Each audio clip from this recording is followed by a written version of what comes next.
Bonjour à tous et bienvenue pour cette nouvelle émission du Plus d'éléments. Vous voyez, il y a un léger changement, une émission exceptionnelle parce que Olivier François, notre cher rédacteur, n'a pas pu venir. Il est peut-être malade, peut-être qu'il a attrapé un virus, une grippe aviaire sans doute. Je ne parlerai pas de l'autre maladie, c'est la fameuse maladie que le gouvernement ne veut pas qu'on parle parce qu'autrement on est censuré, vous savez, donc on parlera de grippe aviaire ou de peste bubonique. En tout cas, si Olivier nous entend, on lui souhaite un bon rétablissement. Donc une équipe réduite pour cette émission du Plus d'éléments, mais de qualité, parce qu'autour de moi, j'ai François Bousquet, notre rédacteur en chef. Bonjour François. Et un petit nouveau dans l'émission, Romain Petitjean. Bonjour Romain. Alors, vous n'êtes pas rattaché directement à la revue Éléments, mais vous êtes un peu l'ambassadeur de l'Institut Iliade. Hein, on peut dire ça, oui, avec plaisir. C'est pas mal. Je prends le rôle. Voilà. Et donc, on en parlera tout à l'heure pour parler de notre dossier. Alors, revenons à notre magazine préféré pour ce magazine de rentrée. Un numéro très riche, comme d'habitude. Mais pour ce numéro, je vais vous montrer... Vous savez, on est en septembre, et en septembre, on a une tendance à acheter... On va faire un gros plan là-dessus. On avait tendance à acheter, en tout cas moi, quand j'étais gamin, on achetait des cahiers Clairefontaine. Ça, c'est un 192 pages, exactement, ouais, c'est ça, à petits carreaux. Pourquoi je vous montre ce carnet? Parce que ce carnet, ce n'est pas mon journal intime. Vous voyez, il a été... Vous voyez, on peut voir des très belles pages dedans. C'est l'événement de la rentrée. C'est le prochain livre des éditions de la Nouvelle Librairie, François, c'est les carnets de Dominique Wenner. Alors effectivement, on ne va pas vendre ce genre de carnet. Vous avez fait un travail monumental, ça fait quoi, plus d'un an que vous travaillez dessus. Et là, vous allez sortir le premier des carnets de Dominique Wenner. Le premier volume des carnets inédits et posthume de Dominique Wenner, ça s'appellera Carnet rebelle, volume 1. En réalité, ça fait quelques années que j'entends parler de l'existence de ces carnets. Enfin, là, vous montrez un carnet, mais il y a une trentaine, il y a 30 à 40 carnets. C'est un massif de textes impressionnant que Dominique Wenner a laissé à sa dernière épouse, Clotilde Wenner, et qui est venu vers nous, une nouvelle librairie, pour savoir si nous pouvions l'éditer. J'en ai parlé avec Guillaume Wenner, qui est la famille Wenner. Guillaume, qui est le fils aîné de Dominique Wenner et qui est son ayant droit. Et on a convenu tous les deux, Clotilde Wenner et Guillaume, que les carnets étaient destinés à la publication. Dominique Wenner a commencé à les rédiger en 1973, donc ça remonte très très loin dans le temps, il y a 50 ans. Il les a laissés en stand-by pendant une dizaine d'années, les a repris dans les années 80. Et ces carnets, mon Dieu, c'est, je crois moi que c'est le chef-d'œuvre de Dominique Wenner. Pourquoi le chef-d'œuvre de Dominique Wenner? Parce qu'il ne se censure absolument pas. Il dit tout, alors sachant que c'est Dominique Wenner, bien sûr, toujours avec tenue, toujours avec retenue, toujours avec pudeur, mais il y a tout un pan de l'œuvre. Il lève un coin d'ombre sur tout un pan de l'œuvre. Enfin, tous les blancs qu'il avait laissés dans Le Cœur rebelle ou dans Le Samouraï d'Occident, eh bien, s'éclairent subitement grâce à ces carnets. C'est une œuvre fleuve. Je crois qu'un auteur a besoin. Un auteur, c'est pas seulement de la qualité, c'est aussi de la quantité. Donc, il y a en prévision une douzaine de volumes, chacun de 400 pages. Donc, ça va faire un massif de textes. En fait, un journal, même si ça n'est pas un journal, ce sont des carnets. Et dans ces carnets, qu'y a-t-il? Il y a des éléments biographiques, beaucoup d'éléments biographiques. Les carnets que nous sortons là, fin septembre 2021, c'est les carnets consacrés à la jeunesse, consacrés à l'adolescence et consacrés à l'engagement militaire. Les autres, ce sera l'activisme, la prison, puis ensuite la retraite méditative, la chasse, et puis je replonge dans la politique ou la métapolitique à partir des années 80. Donc c'est totalement inattendu. On est tous des lecteurs, en tout cas à Éléments, à l'Institut Iliade, on est tous des lecteurs fervents de Dominique Wenner, en particulier les textes à connotation littéraire ou identitaire. J'ai en tête donc Le Cœur rebelle que je citais, mais aussi l'histoire des traditions des Européens. Mais je crois que son œuvre n'a pas tout dit. Elle dit là vraiment, elle acquiert une dimension supérieure. Wenner joue vraiment dans la cour des grands. Quand je dis dans la cour des grands, c'est qu'on peut le comparer, mais on en parlera. On peut le comparer aux grands auteurs des droites radicales du XXe siècle, en l'occurrence Brasillac, je crois. Rebatté, bien sûr, mais aussi Drieu. L'œuvre prend une ampleur, un écho, une liberté. Il y a un foisonnement de réflexion, un foisonnement de témoignages, un foisonnement de souvenirs dans cette œuvre. Il y a une intertextualité parce que les carnets sont aussi une très belle œuvre en soi. C'est une œuvre graphique, très belle à voir. Il y a beaucoup de collages, donc c'est très dur à retranscrire. Enfin, moi, c'est un monument que nous attendions, je crois. C'est sûr que ça représente. Je peux montrer, par exemple, voilà, c'est typique de genre de carnet. Si je retrouve ma page que j'ai dû perdre, par exemple, Dominique Vénère a été voir le film. Il a été voir quel film? Gladiator. Donc, vous voyez, alors là, si on voit. Vous avez la petite critique de Gladiator et vous avez même le billet exactement de cinéma qui est resté. Alors, le travail, en fait, c'est qu'il mélange tout là-dedans. C'est-à-dire que c'est son travail de préparation pour ses livres. On retrouve un peu toutes ses notes, ses influences. C'est sa vie privée où il va raconter je veux dire, sa vie avec ses enfants, l'éducation de ses enfants, où ils vont, etc. Ça, c'est une partie que vous avez pas laissé parce que c'était plus difficile parce que premièrement je pense pas que le lecteur se soit intéressé à ça, mais à côté de ça il va par exemple voilà typiquement ce genre de petite note, longue conversation au téléphone avec Jean-Jacques Moreau qui est un journaliste qui était proche du Grèce, enchanté par son entretien avec Chevènement dans le cadre d'un reportage sur Belfort, il trouve à ce Jacobin encore des vertus inattendues. Voilà, ça c'est typiquement des petites brèves. Ça n'a pas été conçu comme un journal. Alors, fondamentalement, on ne sait pas ce que Dominique Vénère voulait en faire. S'il les a laissés à la disposition de sa dernière femme, c'est qu'il souhaitait qu'ils paraissent. Mais je pense que quand il les a commencés, il ne savait pas où ça le conduirait. Ça ressemble à tous les journaux, même si ça n'est pas un journal en soi. Ce sont des carnets, mais c'est décousu. Il va d'une notation à l'autre. Ça ressemble au journal inutile de Morand, ça ressemble au journal de Drieux, ça ressemble au journal des Goncourt, ça ressemble au journal de quantité d'autres auteurs. Donc ça, on picore. On peut le lire de manière continue, mais on peut le lire de manière également discontinue, puisqu'il y a une cohérence dans le foisonnement, dans les collages, etc. C'est bluffant. Même les parties, moi je trouve que les parties... alors évidemment, c'est le propre des journaux, en particulier des journaux quand les personnes sont connues, on caviarde le texte. Quand les Goncourt font paraître leur journal, c'est pas le journal auquel nous avons accès, nous 100 ans après. Donc pour le moment, il n'y en a pas dans le carnet en cours qu'on nous ont de faire paraître. On a retiré un nom ou deux, mais parce qu'ils étaient illisibles. Mais de fait, dans les carnets, plus nous allons avancer dans la retranscription, plus nous heurterons, parfois il peut y avoir une saillie contre un vivant, ce sera écarté. Oui, mais si vous voulez que je vous en donne une, il y en a une qui est assez marrante. Allons-y. Bon, celle-là, c'est une conversation qu'il a avec le roi Ladurie, et le roi Ladurie lui parle de Régis Debray. L'homme est plutôt et peu intéressant, me dit-il. Rongé d'ambition, vise l'académie, s'acoquine avec Vidal-Naquet, porte en lui l'opprobre secrète d'avoir livré Che Guevara à la police bolivienne, comme dirait la légende. Voilà, c'est ce genre de... Pas que la légende, Vergès disait la même chose. Vergès disait la même chose. Ça, on va le conserver, puisque on ne va pas solliciter le roi Ladurie, du reste qui doit être à l'article de la mort, pour savoir si on peut le reprendre. Ça, de fait, on le reproduit. Puis c'est des conversations, et ça, c'est rempli. Alors, je vous ai trouvé, François Bousquet, dedans. Ah, ma hantise, c'est d'apparaître, puisque la relation avec Dominique Vénère, alors, François Bousquet, vous jouez un petit rôle. François Bousquet me remet le dossier H. Junger.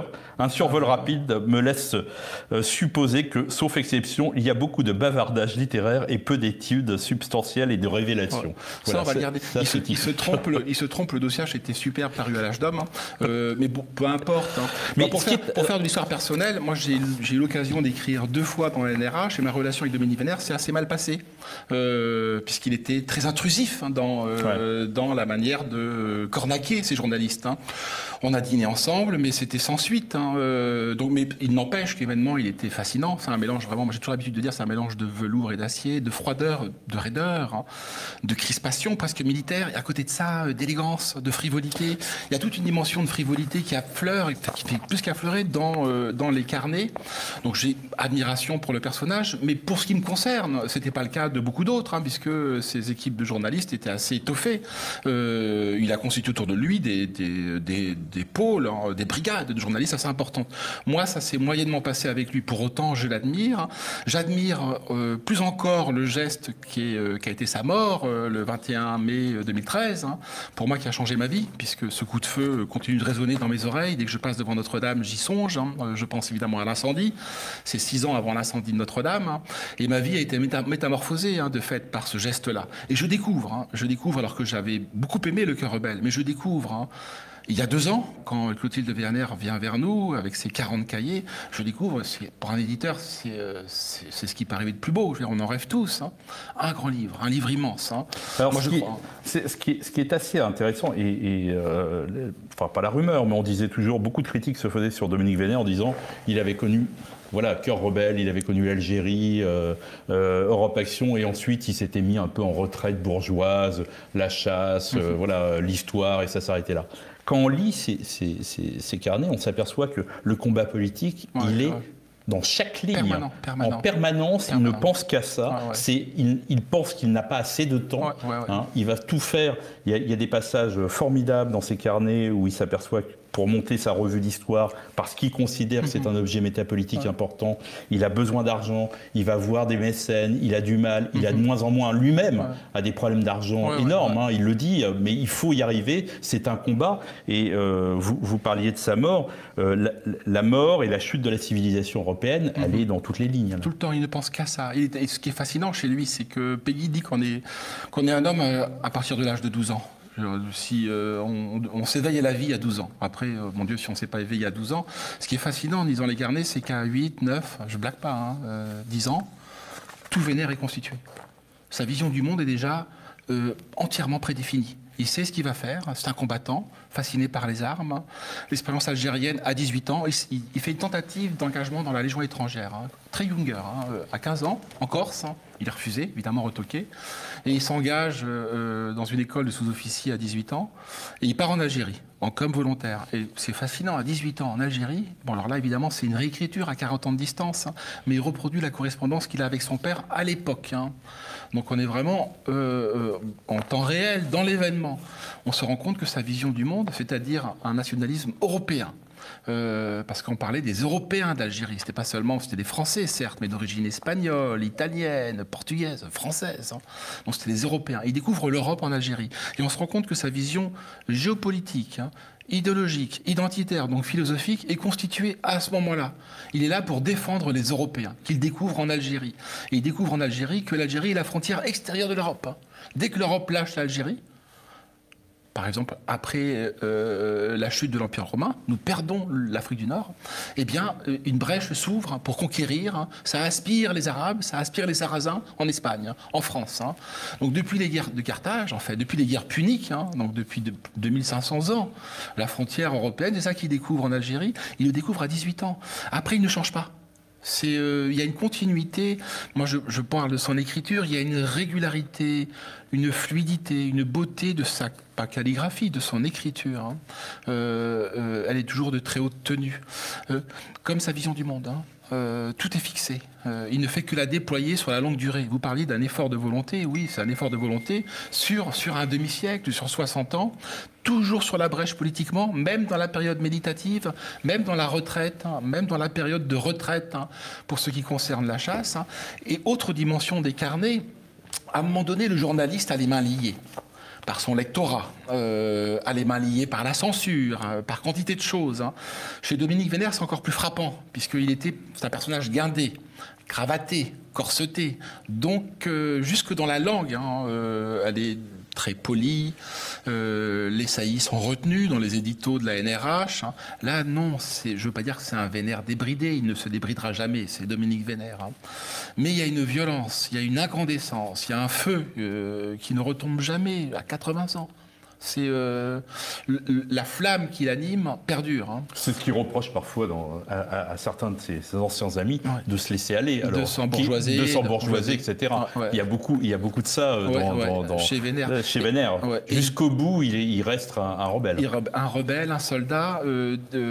Philippe Millot, le patron de TVL, avait fait une série d'entretiens. C'était en fait des entretiens antérieurs à la formule qu'a lancée Paul-Marie Goutot. Je ne sais pas si c'est encore disponible. Et il jette à Philippe Millot, à Jean-Yves Le Gallou et à Philippe Conrad qui l'interrogent. Alors évidemment, ça a un écho à Saint-Loup, mais c'est je suis un hérétique. C'est un hérétique, c'est un rebelle, c'est un dissident. Il est toujours dans les marges. Il est né dans les marges, il est resté dans les marges. Il a cultivé la colère propre aux marges. Cette colère, il en a fait une colère positive, constructive. il faut toujours se rappeler du livre qu'il écrit quand il est condamné à 18 mois de prison. C'est un petit peu un manifeste pour les militants, en tout cas des droites radicales. C'est pour une critique positive. C'est-à-dire qu'il fait une critique, hein, mais il faut que cette critique soit positive. Il faut que cette critique soit féconde, hein, pas destructrice. Hein.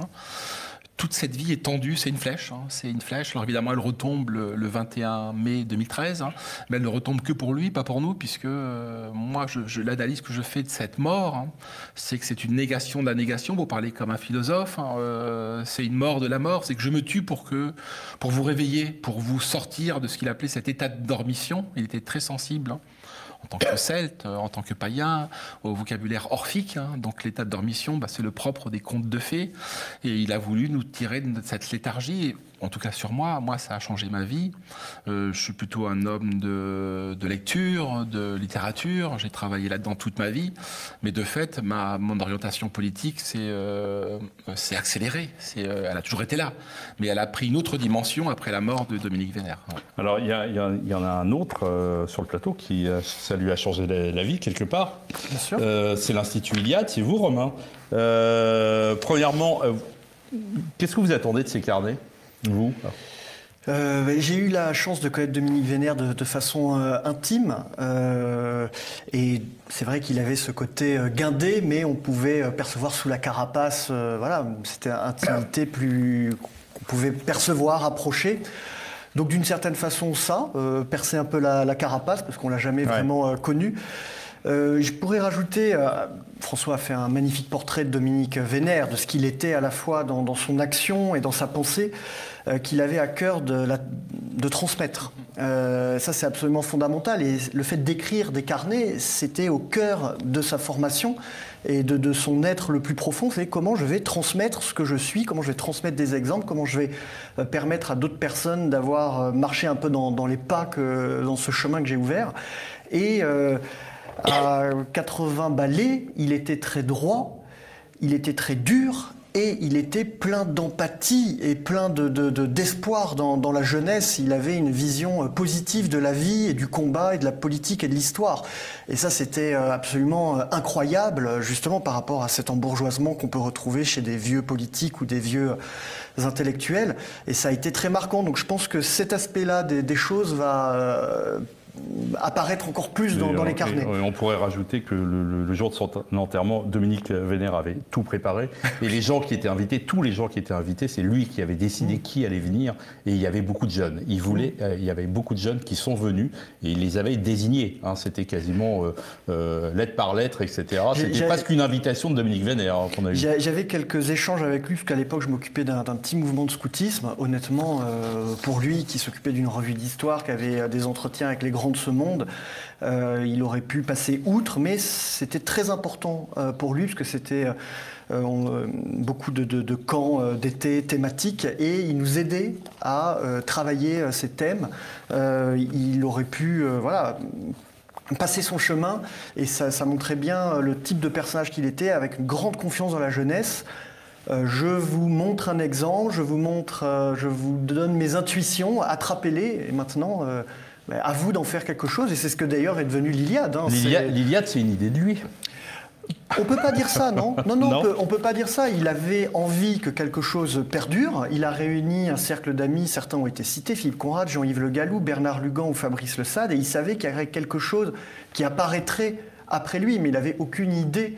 Il avait une grande confiance dans les gens à qui il a confié ce trésor, entre guillemets, qui était sa vie, ses inspirations, ses intuitions, et c'est devenu Iliade, mais ça a pris une forme singulière, qui est celle-ci, donc très tournée sur la formation des cadres, sur un être au monde que nous essayons de cultiver à travers tout ce que nous faisons. C'est pas une association en hommage à... Non. Voilà. Pas du tout. C'est un petit peu la même vision qu'il avait de l'histoire. C'est-à-dire, il ne s'agit pas de se tourner vers Dominique Vénère et de cultiver Dominique Vénère sous une cloche comme dans un musée.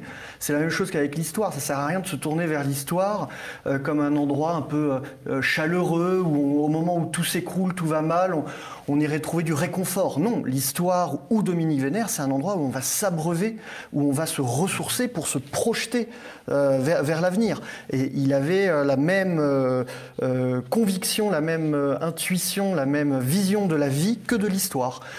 On doit se ressourcer, s'abreuver à la source pérenne pour se projeter dans le futur. Et c'est vraiment ça l'Iliade. Et donc l'Iliade est aujourd'hui ce qu'en feront les gens qui passent dans les rangs de l'Iliade, les stagiaires, les auditeurs, les cadres, les formateurs. Alors les auditeurs, ce sont maintenant aujourd'hui, ça en arrive à... Là, on était en 2015-2016, et puis les auditeurs, ça fait ce genre de livre. Vous voyez, Le Privilège Blanc, édité par mon voisin de la Nouvelle Librairie, et organisé, et en tout cas choisi par l'Institut Iliade. Ça, c'est le but de l'Iliade, c'est d'en arriver là, c'est-à-dire des livres, des projets, pas simplement des livres, hein, ça peut être de l'artisanat, ça peut être tout à fait de la musique, autre chose. Dans le cycle de formation, c'est un cycle classique, mais exigeant, assez radical, mais qui ressemble finalement un peu aux humanités, puisqu'on parle d'histoire, de philosophie, de géopolitique. On demande aussi c'est une école de tenue, puisque déjà on se retrouve en communauté quand on suit les cycles de formation, et on demande aux gens de mener un projet personnel. Et certains deviennent des livres, des entreprises, des associations qu'on accompagne au mieux. Notre objectif, c'est évidemment, en tant qu'Institut Iliade, d'investir la société, d'investir la vie civile, et surtout pas de rester dans une espèce de bulle dorée d'un télo. C'est absolument pas l'objet de l'Iliade. Et d'ailleurs, nous avons une sélection assez poussée des profils qui rejoignent la formation, avec tout type de profils. Nous avons des universitaires, des autodidactes, des filles, des garçons, des provinciaux, des Européens, puisqu'on a une grande vocation européenne. Et effectivement, on a plusieurs auditeurs. On a déjà 5 ou 6 livres qui ont été écrits par des auditeurs. Et en écrivant, en s'engageant dans la vie de la cité, on répond à la question qu'a posée Dominique Vénère. C'est-à-dire qu'au moment où on veut nous transformer en robots, en zombies, en simples agents de consommation, eh bien, la plus grande des résistances, c'est un être au monde. C'est de cultiver ce que l'on est, notre génie propre européen. En l'occurrence, c'est l'intuition de Vénère depuis le début, c'est que notre civilisation est un trésor dans lequel on va pouvoir puiser de façon indéfinie. Et c'est ce trésor, tout simplement, que nous cultivons, mais avec des têtes bien faites, sans parasitisme du capitalisme sauvage, sans parasitisme de la laideur, de la vulgarité. Donc nous essayons d'entretenir à la fois les idées, mais un être au monde, une esthétique aussi, qui permet d'avoir des gens debout dans la tempête, puisque c'était aussi une intuition de Dominique Vénère. L'histoire est ouverte, elle est tragique, elle est ouverte, tout peut arriver. Bon, il nous reste peu de temps. Je vais me faire engueuler parce qu'on n'a quasiment pas parlé du numéro. Alors, Élément, de temps en temps, vole des auditeurs de l'Iliade qui vont écrire ensuite dans Élément. C'est une des vocations de l'Institut. Et donc, on va peut-être parler un peu de ce sommaire. Il y a un dossier formidable dans ce nouveau numéro. Oui, qui est constitué autour du livre de Georges Giscard, Le Privilège Blanc, voilà. Et qui est consacré au woke, au wokisme, à l'indigénisme, au décolonialisme, et surtout à cette blanchité obsessionnelle qui obsède les minorités. Et l'occasion, le prétexte était le bouquin de Giscard. Et donc on fait une généalogie de ce privilège blanc. Moi je consacre un papier pour faire un petit peu un pied de nez à Peggy McIntosh. Peggy McIntosh, c'est une des féministes qui a popularisé cette notion de privilège blanc. C'est pas elle qui l'a inventé, mais dans un papier paru dans la presse féministe militante, elle a recensé 26 privilèges blancs qui sont ridicules et grotesques. C'est pouvoir rentrer dans un restaurant sans être dévisagé par les serveurs parce que je suis blanc. C'est faire mes courses sans qu'on regarde dans mon cabas pour savoir si j'ai volé quelque chose parce que je suis blanche. C'est ensuite avoir un pansement, ça devient ridicule. On se rend compte que Rokhaya Diallo n'a rien inventé. C'est dans Peggy McIntosh que les pansements qui épousent la couleur de la peau des blancs, un petit peu rosacés, constituent une discrimination à l'encontre des populations et des minorités noires. Moi, j'ai fait les 26 privilèges noirs, parce qu'il y a quantité de privilèges noirs dans notre société. Vous avez le droit de dénoncer l'équipe white italienne qui a gagné l'Euro tout récemment, mais vous n'avez pas le droit de dénoncer comme Fickelkraut, l'équipe black, etc. On pourrait poursuivre ça à l'indéfini, mais ce qui est fascinant dans cette notion de privilège blanc, c'est qu'elle a colonisé l'Amérique, vraiment colonisé l'Amérique, antérieurement à Trump. On peut même considérer que l'élection de Trump en 2016 est une réponse de l'électorat blanc, pas seulement ouvrier, blanc, à l'encontre du pouvoir et de l'emprise que les minorités ont prise aux États-Unis. Ça naît en 2013-2014 avec des émeutes à Ferguson. Obama les soutient.